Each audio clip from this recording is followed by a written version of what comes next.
Il parle à chacun d'entre nous. Ce n'est jamais de façon communautaire. C'est pourquoi on dit souvent vulgairement que le salut est personnel. Alléluia. Donc ce n'est pas donc une affaire de tout le monde. Et vous allez vous rendre compte que lorsqu'il est question de la récompense n'est pas donnée à tout le monde. Alléluia. Est-ce que tous nous marions au même moment? Non, mais la récompense est une des... le mariage est une des récompenses que Dieu donne. Vous savez ça? Est-ce que tous nous achetons une maison au même moment? Non. Est-ce que tous nous trouvons le travail au même moment? Non. Dieu récompense individuellement. Parce que Dieu instruit aussi individuellement. Donc chacun répond aussi individuellement. Alléluia. Et quand l'église s'assoit dans mon esprit, bam, je dis ok. Ok. Donc ce qui est surprenant, c'est que c'est une seule personne. C'est ce qui m'a encore choqué dans ce verset. Parce qu'à la fin, on va se rendre compte que le gars, il va quand même aller dans les haies. Il va aller prendre, il va amener les gens. Mais il y aura encore de la place. Il va dire, mec, j'ai amené les gens. Mais il y a encore de la place. Attention, là, il est question d'un roi. Ça veut dire que c'est sa cour, c'est comme la présidence. La présidence, ce n'est pas un truc de 10 mètres carrés. C'est vaste. Donc le gars, seul, il a réussi à aller prendre. Mais il est revenu, comme le pasteur et comme nous disait, que normalement, on devait venir au pasteur, c'est bon. Pas c'est bon, on a fait de faire, c'est rempli. C'est rempli, c'est bon de la vie. Parce qu'on est fatigué. Amen. Mais il va dire au maître, jamais les gens, il y a encore la place. Alléluia. Il y a encore la place. Et là, le maître va dire, va donc dans les rêves. Va contrer les gens à venir. Afin que ma maison soit remplie. Donc regardez, à la fin de la parabole, Jésus-Christ nous explique que ce serviteur, à lui seul, il a réussi à satisfaire le cœur du roi. Waouh! Donc ça veut dire qu'une seule personne dans une église est capable de satisfaire le cœur de Dieu. Et tout le monde peut être en train de dormir, en train de lever. Mais si quelqu'un a pris la chose de Dieu à cœur, lui seul est capable de satisfaire Dieu dans toute une communauté. Amen. Amen. Je prie que tu sois cette personne au nom de Jésus. Amen. Je prie que tu sois un serviteur seul. Si les autres dorment, si les autres ne font pas, mais Dieu, que Dieu trouve en toi la personne qui pourra résoudre son cœur. Amen. Lui seul a rempli la cour du roi. Lui seul a mené les pauvres, les malades, les estropiés, les prostituées. Lui seul a mené. Il a mené et la maison a été remplie. Amen.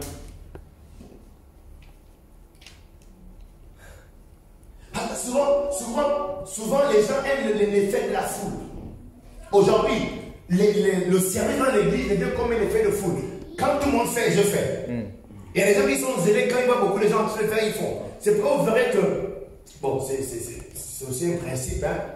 Ok, le principe veut que quand tu as, tu reçois davantage. Amen. C'est pourquoi vous allez vous rendre compte, non, quand l'église est grande, elle devient plus grande. Vous savez pourquoi? Parce que là où les gens aiment l'effet de foule, est-ce que vous voyez un peu, non? Donc quand ils voient beaucoup de gens en train de faire, eux aussi viennent faire parce qu'ils voient beaucoup de gens faire. Yeah. C'est ça. Pourquoi? Parce que les gens pensent que c'est une affaire de la communauté. Non. L'instruction de Dieu ici, c'est individuel. C'est à toi ce que Dieu parle. C'est toi ce que Dieu est en train d'instruire. Et il n'y a que toi et toi ce qui peut réjouir le cœur de Dieu. Et la récompense, elle sera aussi individuelle. Alléluia. Dieu ne dira pas, ok, le comité là, prenez à bien travailler pour vous. Mais la prenez et recevez jamais. Non, Dieu ne fait pas comme ça là. C'est individuel. C'est chacun. Dieu va répondre, Dieu va servir chacun selon ses œuvres. Amen. Donc c'est ça, c'est cette erreur que nous faisons souvent, nous commettons. Nous regardons aux autres. Nous voulons faire lorsque tous les autres font. Quand on voit que les gens ne font plus, les gens se refroidissent. Comme en ce moment, on arrive, il n'y a plus, il reste deux chants. Toi, le deuxième chant, la deuxième chant, tu me donnes la foi. C'est pas une affaire parce qu'il y a des gens de fait. Amen. C'est une affaire parce que Dieu m'a appelé à le faire. Amen. Et je ne suis pas motivé par les gens autour de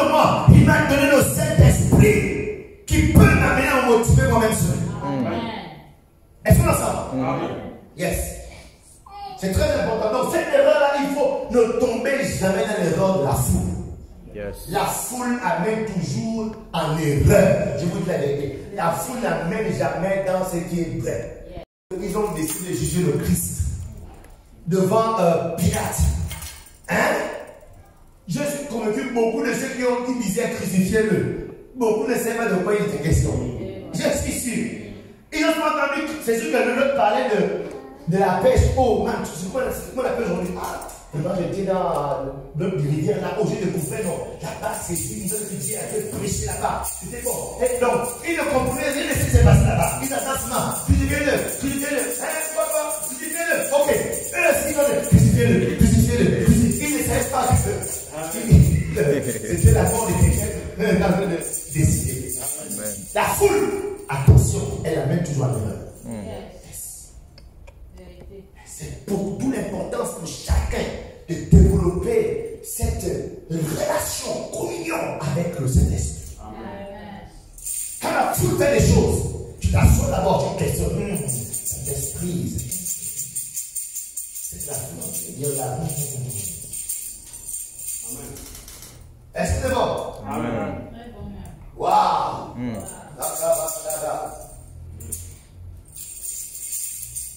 Donc l'invitation de Dieu à remplir sa maison est donc individuelle. L'invitation de Dieu à remplir sa maison est individuelle. C'est de façon individuelle que Dieu t'invite à remplir sa maison. Amen. N'attends pas la sortie d'évangélisation. Alléluia. Parce que les gens considèrent l'évangélisation, c'est qu'on annonce allô, samedi prochain, tout le monde a un t-shirt blanc, quand on est imprimé, et casquette rouge, tout le monde met les baskets, on va tous à Libanet, on va prêcher l'évangile, on aura tous des têtes à main, et puis on va aller en foule. Les gens de la foule vont même venir en foule. C'est-à-dire pour eux, c'est le groupe. Comme ils sont allés, ils sont venus raconter les histoires, ils sont maintenant en groupe, ils font l'évangélisation. Ce n'est pas ça l'évangélisation. Ça, c'est le groupe que vous faites. Alléluia. L'évangélisation, c'est quelque chose de réel. C'est-à-dire, c'est une vie que tu vas impacter. Yes. Ce n'est pas un t-shirt, là on est content, on montre à tout le monde qu'on va évangéliser, on va maintenant à la télé ou bien à Facebook. Ah, l'église a évangélisé, n'importe quoi, il évangélise pas. Yes. Alléluia. L'évangélisation, c'est quelque chose de réel. C'est la vie de quelqu'un que tu vas impacter de façon concrète et réelle. Concrète et réelle. Ce n'est pas le show.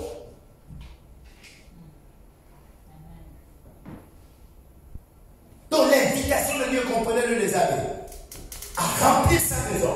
Retenez-le, l'invitation de Dieu à remplir sa maison est individuelle. Dieu nous invite individuellement à ce que sa maison soit remplie. C'est chacun qui répond dans le secret. Dans le secret, chacun répond. Et dans le secret, chacun s'engage. Quand Dieu l'appelait, c'est dans le secret que Gislain décide dans son cœur de dire Seigneur, oui, Seigneur, me voici. Envoie-moi. Yes. Je vois comment Esaïe dans le chapitre 6, il était seul dans le secret, seul en prière, et seul la Bible dit, pendant qu'il était là seul, le ciel s'est ouvert, son esprit s'est ouvert, et il entendit Dieu crier. Il entendit le battement du cœur de Dieu. Qui enfant? Qui dira? Qui parlera pour nous? Et dans le secret, ok, voici, envoie-moi. Yes. C'est comme ça qu'il s'est décidé, dans le secret. Bon,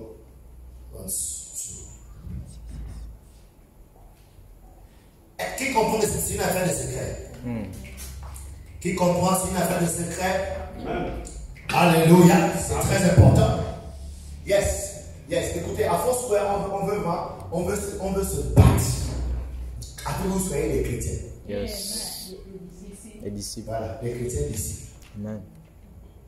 Amen. Et vous devez comprendre que le christianisme, ce n'est pas une affaire de gouffre.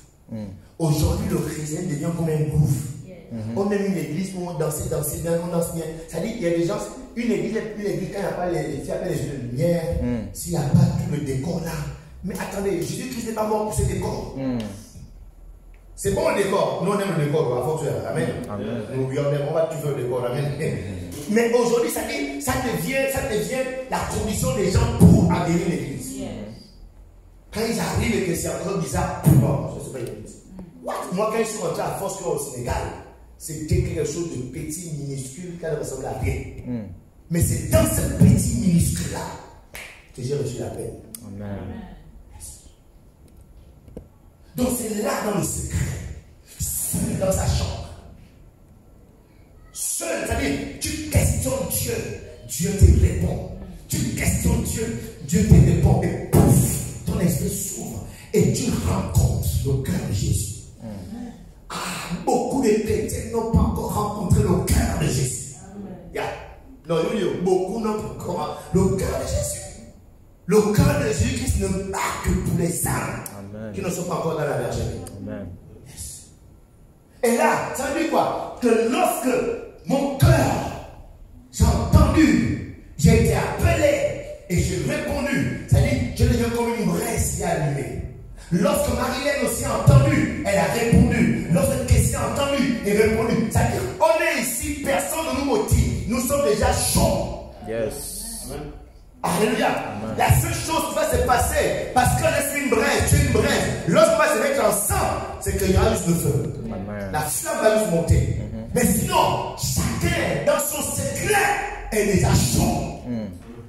Donc il n'y aura pas de motivation particulière pour t'amener à faire ce pourquoi Dieu t'a déjà béni.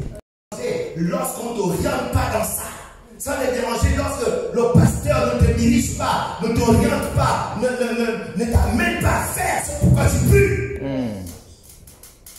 Alléluia. Mais les gens fuient les églises. Les gens traitent les pasteurs, des pasteurs qui n'ont pas de révélation, lorsqu'on les amène vers le cœur de Jésus. Parce que pour eux, la révélation, c'est d'expliquer les 10 étoiles qui sont au côté nord. Ça dit comment le pasteur est sorti, il s'est mis aux étoiles et puis il a eu la connaissance des 10 étoiles. Mais il vient vous expliquer ça. On dit waouh, le pasteur, oh oui, le pasteur, moi je ferme mon esprit sur des révélations. Mais j'ouvre mon esprit que le Saint-Esprit me révèle le cœur de Jésus. Le cœur de Jésus. Oh yes. Qui me révèle les sentiments de Jésus. Qui me révèle la pensée de Dieu. Yes. Parce que c'est trop basique, c'est trop bête d'aller connaître ce que les Gangans connaissent. C'est sûr les Gangans et puis les astronautes, les astrologues, comment? Ceux qui font, hein? Les astrologues, ceux qui connaissent le jeu des étoiles, la position des planètes. C'est trop bas. Eux, ils ne connaîtront jamais le cœur de Jésus. Oh yes. Ils ne connaîtront jamais la pensée de Christ. Alléluia. Pourquoi ne pas faire des choses que les Gangans connaissent déjà? Alléluia. Amen. Waouh. Donc lorsqu'on va se retrouver ensemble, paf, la flamme. Donc là, ce verset, j'ai encore découvert ça. Que il dit au serviteur, au sans X. Donc c'était un serviteur. C'est lui qui a fait tout ce boulot. Alléluia. Donc c'est pour dire que c'est lui. Parce que n'oubliez pas que là, c'est la parabole du Seigneur. Jésus-Christ fait une parole pour expliquer une vérité. Il est en train d'expliquer que quand Dieu appelle individuellement. Dieu n'appelle pas le comité immédiat de force pour faire. Amen. Donc c'est-à-dire c'est quand le comité vient là, pour là tu fais. C'est-à-dire quand le comité n'est pas là, tu ne fais pas. Il est bâtard. Vous comprenez ça? C'est individuellement.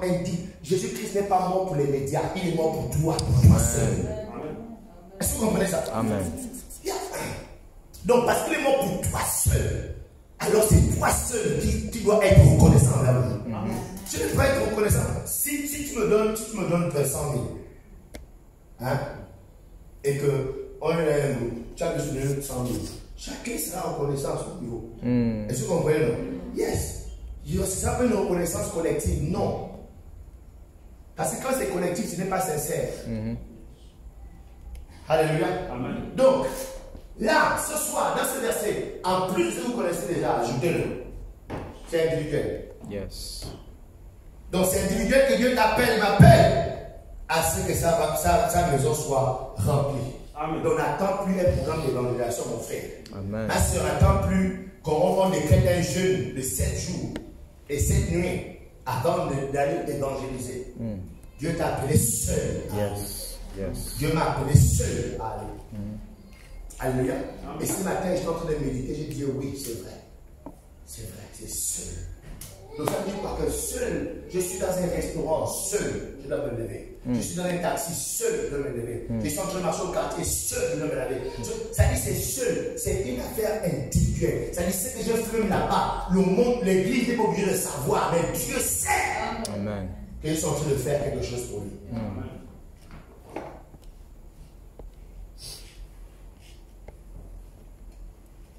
Waouh. Wow. Donc c'est très important de comprendre ça, ce point-là. Est-ce que vous pouvez, pour le Saint-Esprit me permet de comprendre ce matin? La Bible dit, et ceux que tu trouveras, contrains-les d'entrer, afin que ma maison soit remplie. Wow. Et là, il m'a amené sur le mot, ce que tu trouveras. Parce que si on parle de trouver quelqu'un, ça veut dire qu'on a cherché. Autrement dit, dans le groupe de tes amis, ce n'est pas tant tout le monde que tu peux amener. Mais parmi eux, cherche ceux-là. Il y en a dans ta famille, il y en a dans tes amis, il y en a dans tes conditions. Ce ne sont pas tous, je ne suis pas sûr. Parce que si tu fais l'erreur de penser qu'ils sont tous, tu seras découragé de tomber sur ceux qui ne sont pas dedans. Alléluia. Mais il y en a qui sont déjà destinés. Donc ils sont peut-être 15 tes amis. Dans ta famille, ils sont peut-être 100. Mais parmi les 100, c'est toi qui dois chercher et trouver ceux-là qui doivent être amenés. Et ensuite, il dit, dès que tu les as trouvés, il dit quoi? Contrains-les. Oblige-les, force-les. Regardez. Bon, oblige ton pasteur. Il va ton téléphone. Non, là, tu laisses ton pasteur. J'ai dit oblige ton pasteur. Amen. Ça dit, si un individu dans la rue, en plus c'est un petit mess bizarre même, je fais puis tombe. Il dit, oh, Mano, demande ton téléphone là, demande ton téléphone, tu vas le voir. Balayage.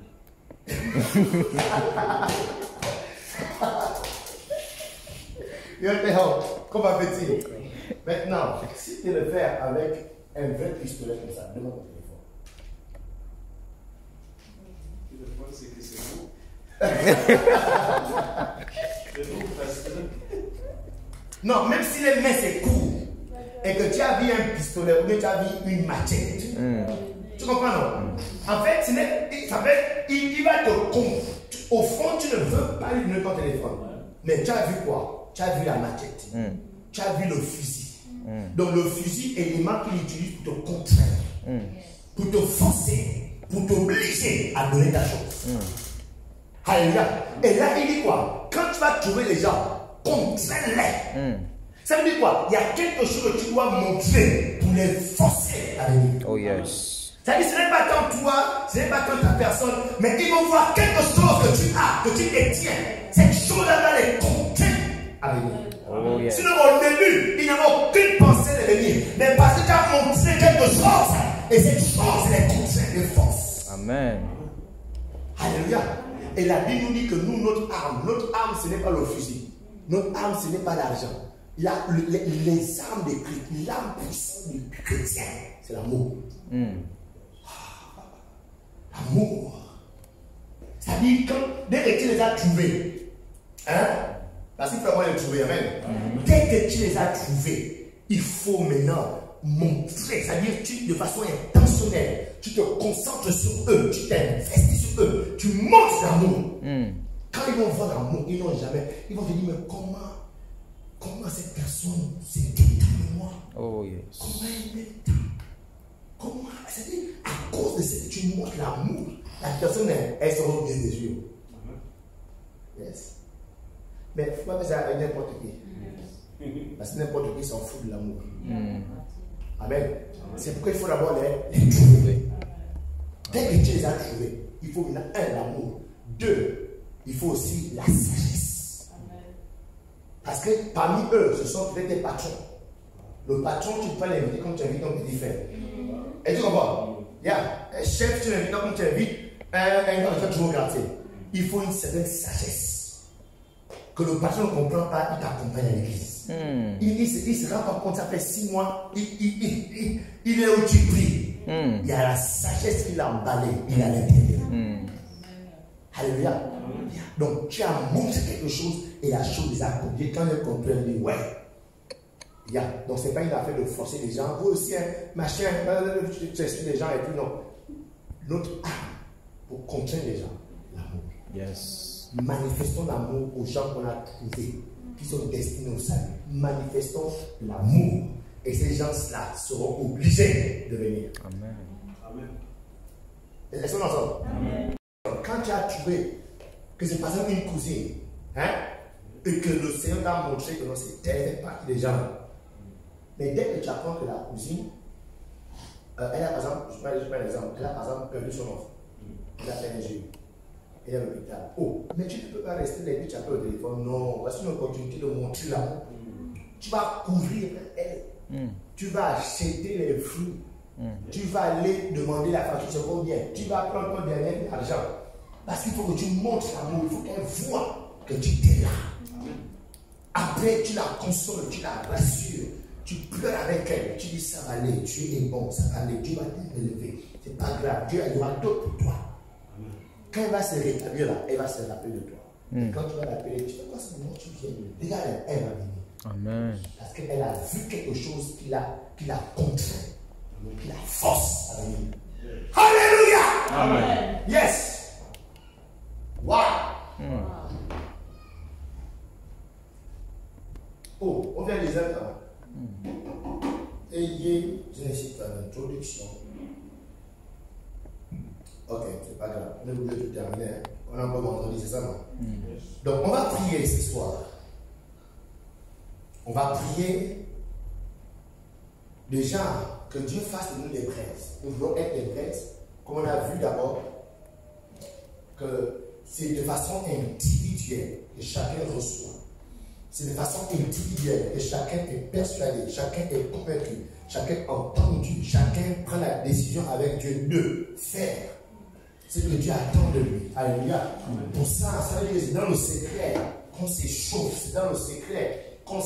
C'est-à-dire qu'on devienne une braise. C'est dans le secret qu'on prend les décisions.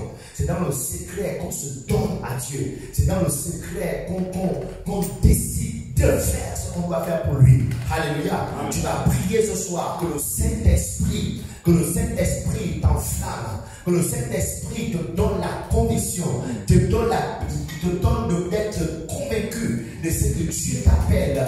Dieu n'appelle pas tout le monde dans cette assemblée. C'est à toi ce que Dieu est en train d'appeler. Tu es le seul serviteur à qui Dieu parle. Dieu dit qu'il veut que sa maison soit remplie. Est-ce qu'on peut se mettre debout? Dieu veut que sa maison soit remplie. Et il est question de toi, il n'est pas question de tout le monde. Alors tu as besoin que le Saint-Esprit vienne à allumer cette braise. Cette braise que tu es s'allume. Content que nous sommes, que nous devenions des braises enflammées, des braises allumées au nom puissant de Jésus. Que chacun sache se motiver lui-même au nom puissant de Jésus-Christ de Nazareth. Est-ce que tu peux prier? Est-ce que tu peux parler encore au Saint-Esprit et demander au Saint-Esprit de t'allumer, de raviver la flamme, de raviver cette braise que tu es au nom de Jésus-Christ de Nazareth? Que là où le feu c'est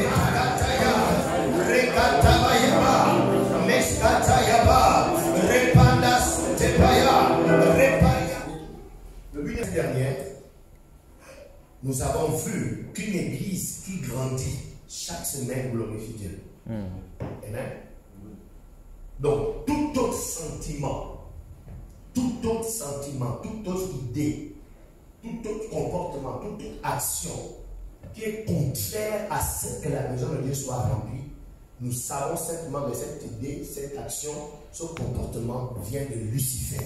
Amen. Ça vient de l'enfer. Parce qu'en aucun cas, Dieu ne peut travailler à vider sa maison. Dès qu'un esprit, dès que quelqu'un travaille à vider la maison de Dieu, ça ne peut pas venir de Dieu. Parce que Dieu veut que sa maison soit remplie. Sauf si ce lieu n'est pas la maison de Dieu, sauf si on fait de la sorcellerie là-bas, sauf si on fait de la magie là-bas, sauf si c'est une secte, alors on va travailler à sortir les gens des sectes. Mais dès que ça se retrouve comme étant la maison de Dieu, et je vous promets, Foursquare est la maison de Dieu. Amen. Oh yes. Je le dis parce que je me connais. Je sais que non, je suis OK. Amen. Vous connaissez ma femme, elle est OK. Et non. Yes. Je connais la fondatrice de ce ministère. Elle est plus de 100 ans. Elle est OK. Je connais le président mondial de cette église. Il est OK. Je connais le président régional. J'ai dormi chez lui. Je fais pratiquement 10 jours dans sa maison. Il n'y a rien là-bas. Il est OK. Donc vraiment, cette église est OK. Au point où les gens qui veulent adhérer à Foursquare, on fait des enquêtes. Parce qu'on ne veut pas voir dans l'église de Foursquare des gens qui sont dans des pratiques bizarres. Donc on met des enquêtes de moralité. Tu peux devenir Foursquare, tu crois en quoi? Donc l'église nous fait quoi? Nous on ne croit qu'à la Bible. On ne fait rien d'autre ici que dans la Bible. Si le Saint-Esprit t'a révélé que le charbon, on peut cracher et mettre au visage des gens, à force on ne fait pas ça. On ne crache pas sur le visage des gens le charbon qu'on a lâché. Ok? Donc si tu le fais dans ton église, est-ce que tu es prêt à arrêter ça pour aller à Foursquare? Oui, ok, bien. Tu es prêt? Non, c'est ma doctrine, ok. Reste à ta doctrine, mais tu ne vas pas être Foursquare. Amen. Amen. Donc c'est pour dire que cette église est de Dieu. Et toute église est l'église de Dieu. Dieu veut que ça soit rempli. Amen. Donc dès qu'une idée, dès qu'une pensée, un comportement, un caractère, une action est en train de travailler à vider l'église de Dieu, écoutez, comprenez que c'est Lucifer qui est en train de travailler dans la personne. Alléluia. Comprenez que c'est l'enfer qui a possédé cette personne et est en train d'instrumentaliser cette personne pour vider. Si Dieu veut que sa maison soit pleine, du moins si Dieu est glorifié quand sa maison est pleine, qui est glorifié quand elle se vide? Amen. On comprend que c'est Lucifer et l'enfer qui sont glorifiés parce que Christ nous a dit que lui il bâtira. Et quand on parle de bâtir, on parle de mettre brique sur brique, pas de retirer brique moins brique. Parce que ça veut dire moins brique. Mais c'est brique sur brique, ça bâtit. Ils disent, moi je bâtirai. Mais il dit quoi? L'enfer ne va pas prévaloir. Ça veut dire quoi? Pendant qu'ils sont en train de bâtir, l'enfer va essayer d'arrêter la bâtisse et de la réduire. Mais il a dit, elle ne va pas réussir. Amen. Donc nous devons faire attention en tant que chrétiens à toute idée, à toute pensée, toute émotion, toute action qui travaille à vider. Souvent il dit, oh pardon, moi je dis la personne me suit, oh pardon, mais ce que tu racontes aux gens, c'est dans quel but? Ce que tu dis aux oreilles des gens, où tu laves l'église, tu laves les responsables de l'église, tu laves les chrétiens de cette église. Mais c'est quoi le but?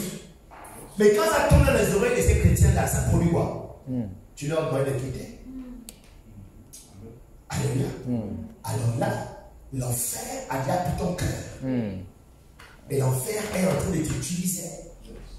Est-ce qu'on ensemble? Amen. Que jamais ton cœur soit utilisé par l'enfer au nom de Jésus-Christ. Que ton cœur ne soit jamais utilisé par l'enfer au nom de Jésus. Amen. Donc tout sentiment, il est contraire à ce que la maison de Dieu soit remplie. Nous sommes d'accord que nous devons la combattre, nous devons l'arrêter, nous devons la chasser, nous devons la bloquer, nous devons la maudire, nous devons la casser. Amen. Parce qu'elle veut combattre la gloire de Dieu au milieu de nous. Alléluia. Amen. Yes. Yeah. Kamashata. Donc, pose-toi toujours la question de moi. Oh, mais si Dieu est glorifié quand sa maison est remplie, mais qui est glorifié quand elle se vide? Donc quand tu viens dimanche à l'église, dimanche dernier, on était 60. Ce dimanche, on est 50. Ouh, là, c'est pas Dieu. Satan a gagné. Ça va te révolter. Toi, tu es enfant de Dieu. Toi, tu veux que ton Dieu soit glorifié à Satan. Donc, tu ne peux pas te réjouir en rentrant dans la maison de Dieu et de voir que la salle est à moitié vide. D'autres ont dit c'est à moitié plein. Non, non, moi, je vais laisser à moitié vide. C'est-à-dire, quand tu rentres, tu vois mal à l'aise. Et devient l'intercesseur de l'église de Dieu. Amen. Que tout ce qui vit l'église de Dieu soit neutralisé, soit paralysé, soit cassé, soit maudit. Au nom de Jésus. Amen. Alléluia. Amen. Parce que nous devons être aussi des sentinelles de la maison de Dieu. Nous devons être des gardiens de la maison de Dieu. Nous devons être des protecteurs de la maison de Dieu. Amen. Amen. Oh yes. Ma mère ne vit pas ici, elle vit en France. Elle a décidé au Gabon. Mais personne ne peut se lever pour détruire ce Dieu. Pourquoi? Moi je suis là. Amen. Tu te lèves, elle n'a pas besoin d'être au courant. Hein? Elle n'a pas besoin de savoir quelque chose se passe au Gabon. Tu me trouveras sur mon chemin. Parce que ce bien appartient à la mère et je ne permettrai pas que quelqu'un vienne détruire ce qui appartient à la mère. L'église appartient à mon Père, à Dieu. Yes. Je ne permettrai pas que quelqu'un vienne détruire ce qui appartient à mon Père. Amen. Je me lèverai contre lui. Oh yes. Je me lèverai contre elle. Amen. Alléluia. Amen. Ce qui est bien, ce que j'aime beaucoup, c'est que mon Père m'a rassuré et dit voici, je te donne le pouvoir de marcher sur les serpents et les scorpions et sur toute la puissance du diable. Rien ne pourra te nuire. Amen.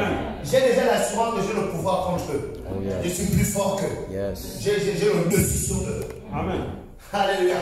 Alléluia. Amen. Makatoye kaskaliante beliba. Donc aucun chrétien, les amis, ne doit travailler à vider la maison de Dieu.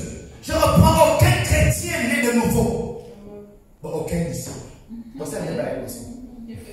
Bon, ok, aucun chrétien. Parce que moi, c'est ici. En fait, c'est ma sœur ici. Elle ici. Moi, tu peux m'enseigner, tu peux m'enseigner des choses comme ça. Moi, je suis elle ici. C'est évident.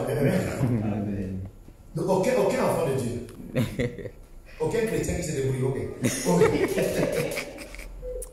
Aucun chrétien ne devrait travailler à vider la maison de Dieu. Amen. Pourquoi j'insiste? Parce que c'est la vérité.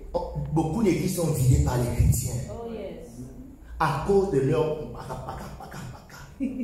accusations, de leurs critiques, de leurs murmures, de leurs mensonges qu'ils racontent aux autres. Tu as entendu ici? Oh, je te dis, oh, voilà, tu as vu ici, oh, je te dis, oh. Pendant que tu es en train de parler là, le cœur de l'autre est en train d'être découragé. Yes. Ce qui fait qu'il est à l'église, il se dit, et là, quand tout ce qu'il voit maintenant, c'est maintenant faux. Alors que ce sont des mensonges qui sont faux. Yes.